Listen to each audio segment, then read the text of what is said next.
सुरुचि की बेटा हुआ जिसका नाम उत्तम रखा। सुनीति के कौन है? ध्रुव जी। और सुरुचि के कौन है? उत्तम।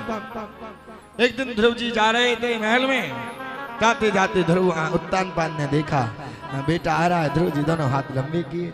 अब सुरुचि देख रही थी, दौड़ी दौड़ी आई, हाथों को पीछे कर दिया।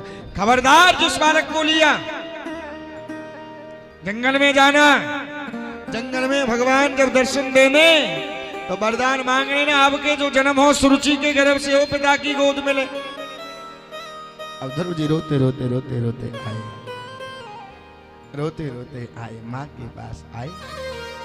माँ ने जब देखा बेटा को, क्योंकि माँ ने जब देखा ध्रुव जी की आंखों में आंसुओं को देखा। माँ मेरी मौसी ने कहा है तू जंगल में जाना, भगवान का भजन करना, भगवान दर्शन दें, वरदान मांगना, आपके जो जन्म हो सुरुचि के गर्भ से पिता की गोद में, क्योंकि मैंने तुम्हारी गोद से जन्म नहीं लिया है।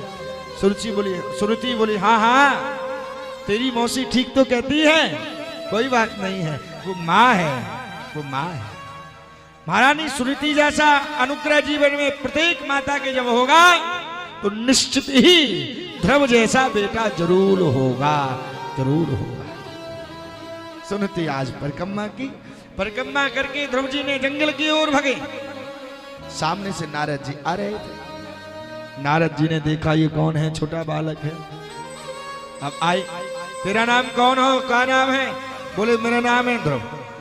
कहाँ जा रहे हो? बोली मेरी माँ ने कहा जंगल में भगवान रहते हैं। अच्छा, जंगल में भगवान मिलते हैं? हाँ। बोले शेर का जन्म जंगल में हुआ, भगवान कभी मिले? गीदड़ का जन्म जंगल में हुआ, भगवान कभी मिले?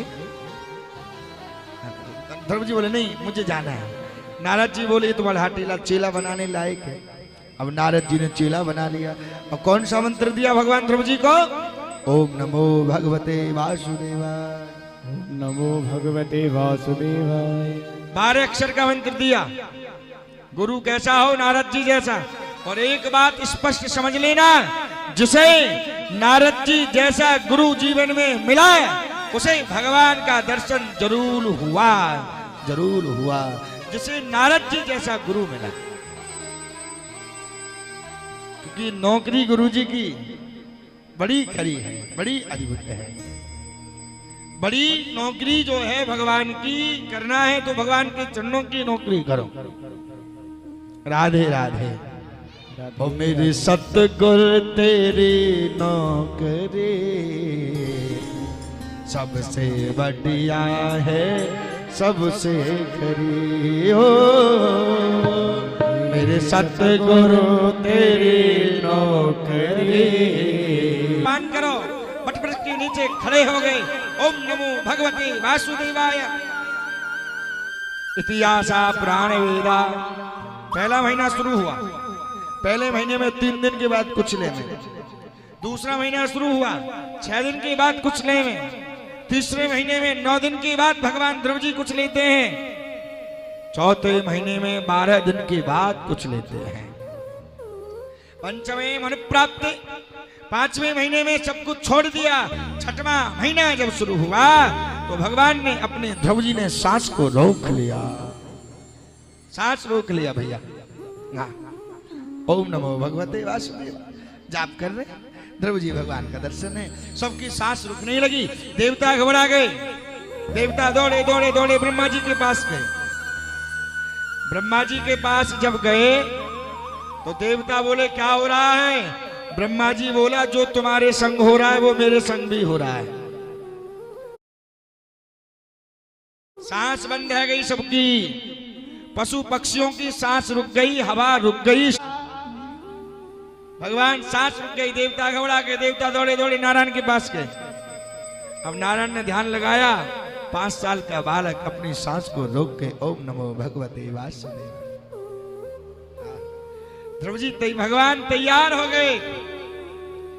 भागवत में ये नहीं लिखा कि भगवान ध्रुव जी को दर्शन देने जा रहे हैं, नहीं, भागवत में लिखा है भगवान ध्रुव जी का दर्शन करने जा रहे हैं। ऐसा कौन सा बालक है?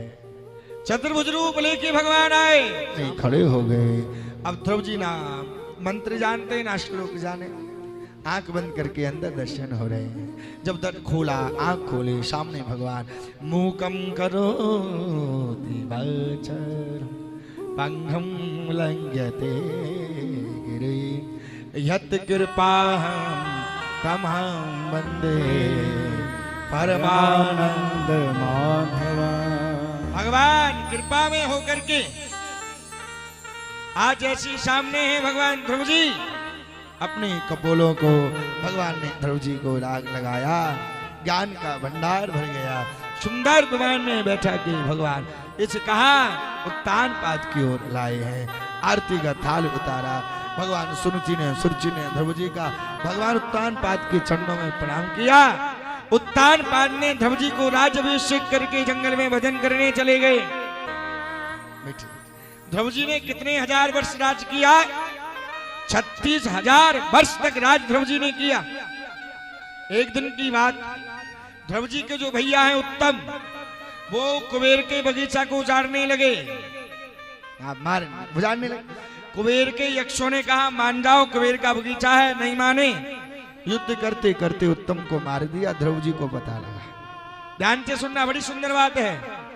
इस बात में पूरी कथा का निचोड़ है, ध्रुव जी की कथा का। भगवान जब मार दिया उत्तम को, ध्रुव जी क्रोध करके पहुंचे, मारने लगे। राजा परीक्षित ने प्रश्न किया, प्रभु ध्रुव जी को क्रोध क्यों आया? ये तो भगवान का दर्शन भी किया था, और शास्त्र में कहता है साधु को क्रोध नहीं आना चाहिए,